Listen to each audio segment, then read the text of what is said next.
Jagadish, Dr. Jagadish, and he is the most experienced one in today's conversation. And Dr. Jagadish, because you have three decades of experience with you. So can you tell us that what is that one internal shift that has happened now, which was not there 10 years ago? So not necessarily 10 years because I'm almost 8 years out of touch with the corporate world. But yeah, I come across a new generation of leaders, and also in the past I happen to meet number of great leaders. Some of them are juniors, some of them are seniors. What I did see earlier is that they are more focused towards assuming that this has to be done. Nobody will question that why I am working 9 to 5, why I am working towards whatever my organization is saying, because I have to do it. So the assumption was that, of course, one of the reasons were there, the economic background of most of the people were not so well, and also basic necessities of many of our generation was not made. They have to work, so there is no question of thinking, right? That how the work aligns with my inner self, how it aligns my values. So that was the mindset. But I think the recent leaders, even those are supposed to lead others, they are thinking much beyond the business, the metrics, right? And they are thinking, is it all that life has to offer? And what is the purpose or what I am doing it?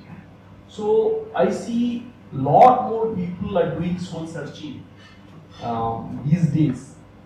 Earlier it was more towards how do I achieve this, right? These are the things I want to achieve, how do I achieve it? Now it is more what I become, right? About being, right? What I become by doing this. So I'll just give an example of a person who is much younger than me, who is one of the big four consulting firm, and I was coaching her. So she changed from one big consulting to the other, and same long hours, good salary. I mean, whatever the external parameters we used to judge in our time, it's all there. But I think she was thinking that the skills was being stuck. Something internal was missing. So naturally, as a coach, I explored, and then slowly she found what she really wants. So that I think I was lucky during my cognizant days also. We used to have coaches assigned, and those time I remember that we used to work towards driving those key business parameters. But I think this generation of leaders are going much beyond from business to self-awareness, from getting things done, endurance to more self-regulation and finding the balance. Thanks for sharing. Being in industry, we understand, as Dr. Jagadish also shared with us, from doing to being, and the leaders are doing a lot of soul searching nowadays, and more self-awareness. It's not just KPIs. And of course, those big organizations like Google, if we find Google's Project Oxygen, the managerial effectiveness, and they found that the leaders who are also a coach in the organization, those teams are working, the best productive teams they have. So a lot of leading organizations around us has also proved that if we can develop the leaders as coaches, managers as coaches in the organization, as Dr. Jagadish rightly mentioned, the organizations are getting benefited, the productivity increases. We are talking about empathetic leaders, we are talking about leaders being more self-aware. So with this, I'm coming to Debosmita for the next question. You already shared that few of your top leaders are having coaches, there's a lot of focus on the individual in the organization. So what do you think, manager as a coach? Any view on that? Because you have been in HR fraternity for 20 years. So, any view, manager as an individual in the organization, what is the importance of a manager and how effective it is to coach managers? Do I train the trainer for managers and do something for managers so that they become coaches? Absolutely, Debalina, because I believe managers play a very important role. They have a team to drive. They have their numbers to drive.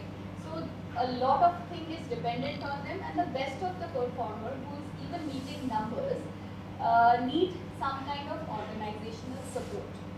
And at Ability, I can speak from my company's point of view, we are putting a lot of focus on leadership development and managerial effectiveness. So we are sending employees to different for MVP programs and all this so that they can learn and bring those things back to the table, bring it to their team, and if they have a broader mindset, they will be able to come and share it with the team. The teams will have an open communication. They will they feel free to discuss their problems. They'll be more open, and also there'll be a change from the fixed mindset to a growth mindset. And I think there will be more collaboration, and openness with the entire. Not only that individual will be benefited, the teams will be benefited. There would be high employee engagement, retention would be good, and on and on, like in the larger picture, the organization will be benefited. That's how it works. So the capability development is something that anyone in any organization should focus on. So yes, you have talked about a lot, like if we can develop the managers as coach, individual leaders as coach, the capability building, engagement, the entire organization is going to be benefited from it. So now this is the time to conclude the panel discussion. So we can conclude with one word from each of the panelists. What does individual coaching mean to you? I think it's transformative for myself and for the person. So every coachee who comes your way, even in your coach journey, is also something that you are trying to sort out within. It's a projection. No one as such comes by default to you as a coachee.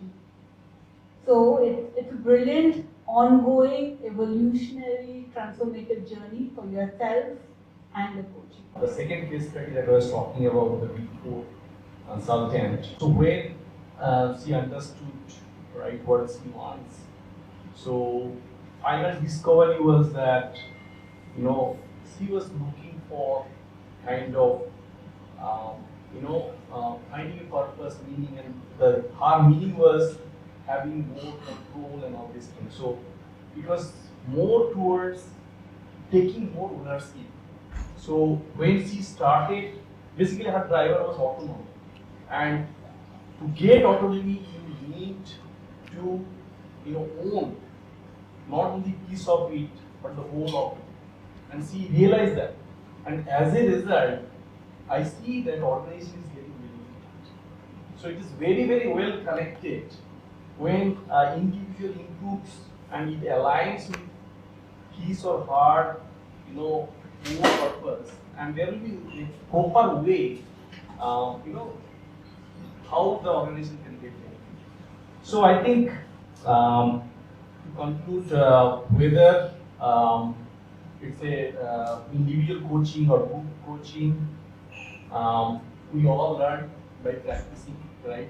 More we learn about ourselves by practicing, and it's really a great journey. And like Rabindranath Tagore told, "आपनाके मोर जाना और भूल होना." So it's an amazing journey. I think whether you want to take it as a profession, vocation, passion, whatever it is, it's a great journey. I believe in this age of disruption, again coming back to the topic where we started, disruption is a constant thing and we have to live with it. So developing resilience in the employees is the way forward, and for that I think coaching should be work as an enabler, and it is not a luxury anymore, it's an essential thing, because we have a notion that employees resist change, but it's not always the case. It is not the case because if they know the why the changes are happening, it's properly explained to them, and they are also given the support, the psychological support, the mental well-being, and everything. I think everything is possible, and so coaching is no longer an option; it is mandatory. Thank you so much. Thank you. Thank you. We call him Jagadish because he is not. Thank you.